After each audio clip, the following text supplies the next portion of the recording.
Friends good morning. எல்லோரும் எப்படி இருக்கீங்க? நான் சூப்பராக இருக்கேன். இன்றைக்கி வந்து வெஜிடபிள் பிரியாணி நேற்று போட்டதோட கண்டினியூஷன் தான். இன்றைக்கி red bell pepper, carrot, onion, அப்புறம் வந்து உருளைக்கிழங்கு, கோஸு இதெல்லாம் மிஞ்சி இருந்தது. கொஞ்சம் கொஞ்சம் இருந்தது வீட்டில். பீன்ஸு எல்லாமே அதெல்லாத்தையும் கொஞ்சம் கொஞ்சமாக கட் பண்ணி காய்கறியை தனியாக வேக வச்சு எடுத்துகிட்டு, அதுக்கப்புறம் மசாலா யார் யாருக்கு என்னென்ன விருப்பமோ அது போட்டு அரைச்சிட்டு, கண்டிப்பாக தனி மிளகாய் பொடியும் கொத்தமல்லி பொடியும் ஒவ்வொரு ஸ்பூன் கண்டிப்பாக போடணும். மற்றபடி நமக்கு வேணுங்கிறப்பில் போட்டுக்கலாம். நான் இஞ்சி பூண்டு விழுந்து தான் போட்டேன். இன்றைக்கி இருக்கிற காய்கறி இருக்கிற மசாலா வச்சு தான் நான் வந்து வெஜிடபிள் பிரியாணி பண்ணேன்.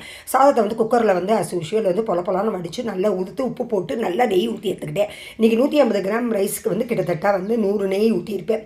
ஃபுல்லாக கீழே தான் பண்ணேன். தாளிக்கிறதுக்கு மட்டும் இந்த காய்கறி வேக வைக்கிறதுக்கு மட்டும் கொஞ்சம் எண்ணெயும் சட்டியில் வந்து எண்ணெயும் சோம்பும் போட்டு கொஞ்சம் நெய் விட்டு அதில் வந்து வேக வச்ச காய்கறியை போட்டு இந்த மசாலா முதல்ல போட்டு நல்லா பச்சை வாடை போக வதக்கி எடுத்துகிட்டு இந்த மசாலாவை காய்கறியை போட்டு வதக்கி எடுக்கணும். இந்த வெஜிடபிள் பிரியாணி ரெசிபி வந்து என்னுடைய லாங் வீடியோ ஷார்ட் வீடியோவில் கிட்டத்தட்ட ஒரு 100 டைம்ஸ்க்கு மேலே போட்டிருப்பேன். என்னென்ன காய்கறி அவைலபிளாக இருக்கோ அந்தந்த காய்கறி வச்சு வெஜிடபிள் பிரியாணி பண்ணலாம். அதுக்கப்புறம் என்னென்ன மசாலா இருக்கோ அந்த மசாலா வச்சு நம்ம வெஜிடபிள் பிரியாணி பண்ணலாம். நம்ம இதுதான் வேணும், இந்த காய் தான் வேணும், அந்த காய் தான் வேணும் தேட வேண்டியதில்லை. வெஜிடபிள் பிரியாணி எப்படி போட்டாலும் அந்த மசாலா போட்டால் அந்த டேஸ்ட் வந்துட போகுது. ஃப்ரைட் ரைஸும் கிட்டத்தட்ட இதே போல் தான். நான் வீட்டில் எல்லாத்துக்குமே வெஜிடபிள் பிரியாணி ரொம்ப பிடிக்குங்கிறதுனால வந்து இன்றைக்கி டின்னருக்கு இதை வச்சுட்டேன்.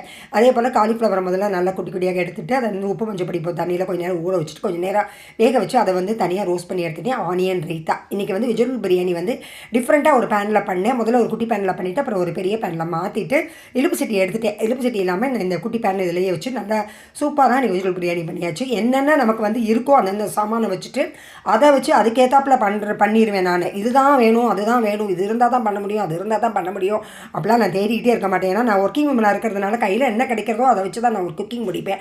அதே போல் தான் இப்பயும் அப்படி தான். இதுக்கு வேணும், அது பர்பஸாக இந்த இது வாங்கணும் அது வாங்கணும்லாம் கிடையாது. வீட்டில் என்னென்ன சாமான் இருக்கோ அந்த சாமானை டக்குன்னு போட்டு டக்குன்னு ஒரு சமையலை வந்து ஸ்பீடை பண்ணி முடிச்சிடுவேன். இந்த வெஜிடபிள் பிரியாணி பண்ணுறதுக்கு கிட்டத்தட்ட ஒரு 1/2 hour கூட ஆகலை. நல்லா வெஜிடபிள் பிரியாணி பண்ணி முடிச்சாச்சு. வீட்டில் வந்து அந்த ஆரஞ்சு பழம் வந்து ரொம்ப அழுகி போகிற ஸ்டேஜில் இருந்தது. அதை சாப்பிடணும் அவ்வளோத்தையும் சாப்பிட முடியாதுன்னு போட்டுட்டு இந்த புல்லட் மிக்சியில் வந்து 2 ஜூஸு ஆக்சுவலாக வந்து இவ்வளோ எதிர்பார்க்கல இப்படி ஒரு ஜூஸ் நல்லாயிருக்கும் அப்படின்னு சொல்லிட்டு அவ்வளோ நல்லா இருந்தது. ஜீனி தேன் எதுவுமே விடலை, அப்படியே வந்து குடிச்சாச்சு. குடிச்சிட்டு நல்லா ஒரு வாக் போயிட்டு நல்லா வந்து குளிச்சுட்டு திருப்பி வந்து வெஜிடபிள் பிரியாணி இப்படி தான் இருக்குது வந்திருக்கு டேஸ்ட் பண்ணி. ஏன்னா நான் டேஸ்ட்டே பண்ணலை, அது உப்பு காரம் இருக்கா கூட நான் பார்க்கல. வந்து டேஸ்ட் பண்ணி பார்ப்போம்னு சொல்லிட்டு டேஸ்ட் பண்ணி பார்த்தேன். நிஜமாகவே வந்து அந்த அரோமா, அந்த நெய் ஸ்மெல்லு, நெய்யோட அந்த காய்கறி வதங்கினது என்ன தெரியல, ஒரு டிஃப்ரெண்ட் டேஸ்ட்டாக தான் இருந்தது. நேற்று நல்லா வெஜிடபிள் பிரியாணி எல்லாருமே நல்லா சாப்பிட்டு ஃபுல்லாகவே காலியாகிடுது. அதுபோல் அந்த காலிஃப்ளவர் ரோஸ்ட்டில் மட்டும் கொஞ்சம் மிளகாய் பொடி கூட இருக்குன்னு என் பேரன் தான் எனக்கு வந்து டேஸ்ட்டாக தான் சொன்னால். இன்றைக்கி இந்த டே வந்து சூப்பராக போச்சு. Tata bye by.